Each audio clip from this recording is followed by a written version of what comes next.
Yo, msanii Diamond Platnumz ni miongoni mwa wasanii ambao siku ya leo pia wamempongeza Lavalava kwa hatua kubwa ambayo ameipiga kwenye maisha yake. Sasa tunafahamu siku ya leo msanii Lavalava Lovebite ameshare video kwenye ukurasa wake wa Instagram ikionyesha expensive mansion, jumba fulani, hekalu la kifahari sana, na amejenga na kusema kwamba amewajengea wazazi wake. Ukiangalia kwenye caption mwishoni pale, huu mjengo ameupa jina la Mama Bite Village. Sasa msanii Diamond Platnumz amepita kwenye comment pale na kuonesha kuwa hichi ambacho amekifanya Lavalava ni mfalme, ni mshindi, ni goti. Aka comment pale emoji ya king, goat, mbuzi na fire kuonesha ni namna gani hichi ambacho amekifanya kinastahili pongezi. Si msanii Diamond Platnumz peke yake, wamepita wasanii wengi sana pale. Vanny Boy Chui amepita pale kuonesha appreciation, amepita pale D-Voice Genie, nimemwona pia Juma Jux, I see you my brother Nengatronics, Bell Nas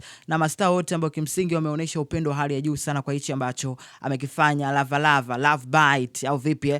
Nitumie fursa hii kumpongeza Lavalava, kaka, hichi ambacho umekifanya kaka ni kikubwa sana. Mungu aendelee kukuongezea zaidi maradufu. Ingawa kuna baadhi ya watu wameibuka na kuanza kutoa mijadala ambayo sio mizuri kuhusiana na hichi ambacho umekifanya, lakini usijali kaka, usijali maneno ya mtu.